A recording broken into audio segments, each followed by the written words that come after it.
The morning garden show. And let me show you something. Two things I want to show you today. If you see these plants are next to these little stakes, those are markers. And I ran out, went to 2 or 3 stores, couldn't find them. Thought to go online, but they're gonna cost an arm and a leg. So I had some pieces like this right here next to these watermelon plants, and that's where I'm gonna use my fertilizer and my watering once they get big enough. But all this area is going to be grown in by that time. It's going to be hard to find out where you put it in the ground. Here's another stake. So I do a great deal of pruning. So I looked over and I saw that the wood was dried and everything. So I started clipping them off and making stakes. So that cost $0. Just thought I'd throw that out there at you. Now, got that out of the way. I also grow, because I live in the city, and people in the city sometimes, some will rob you of your garden once they find out that it's there. So if you grow things in straight lines and that sort of thing where people can, oh, there's a garden back there. I found a way to even hide corn in the garden. Now if you look at this right here, this has got bees on it. You can see the bee right there. This is my seed stock. And that right there is kale. This over here is lying down because it's got too heavy. But this right here is also collard greens. So I'll use these seeds next year or the year after that. Or give them away or whatever. So those are seeds. Tens of thousands of seeds. I'm tired of going to the store, keep buying the seeds over again. Now, great thing about these seeds is that seeds that are in the ground, they get familiar with your soil's biology. And it helps them grow better the next year. And you can see these right here. This is all seeds, and this is this is kale. Big, healthy seed pods.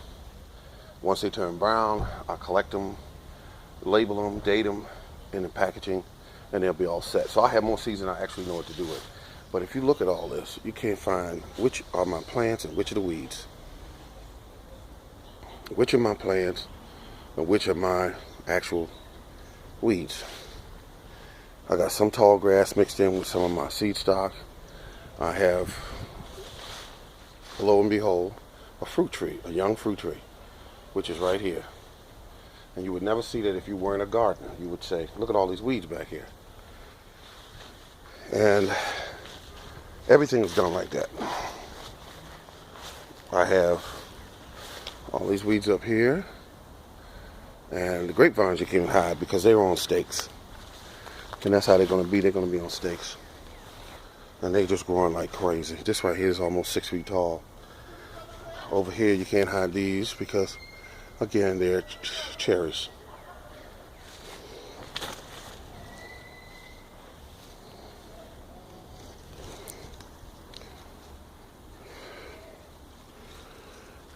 These have little nicks in them.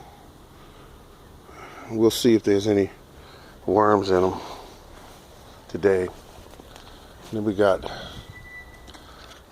this right here is a pear that's stuck in the middle of this pear tree. It's not producing a lot because there's no mate to it. And this is over 7 feet tall, so this got to come back down. And over here you see weeds. Well, let me explain what's going on here.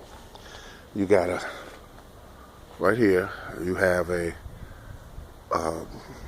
pear tree called Delicious, and around the base of it, those are raspberries. This here is a plum tree, and it again has raspberries all around it. And that hides that hides these plants.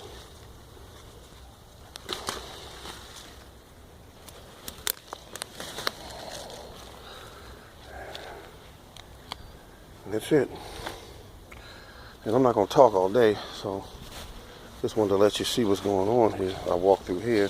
All this is weeds, right? Look at what you're looking at. Around the trees, there's weeds. And over here, but again, this is corn. This is corn. They're not grown in a line. They're not grown. They're moved to different places. That's corn. That's corn. And some people look at that and say, wait a minute, that corn's too close together. But trust me, I know what I'm doing. I know exactly what I'm doing. And right over here is another type of raspberry. Right next to what looks like weeds and it's seed stock. So what I do is I chop the weeds down when I want them, when I need them for fertilizer. And then I also mulch with them so that it keeps the ground cool. See all this around here? That's living mulch. That's all it is. This right here is weed stock. I mean seed stock. And I could actually just leave it there and let it drop and it'll come back next year. Or I could move it to another area where I feel like I need it. Okay, so this is the Morning Gardener Show, showing you ways to save money again and showing you how to get it done the correct way. This is the Morning Gardener.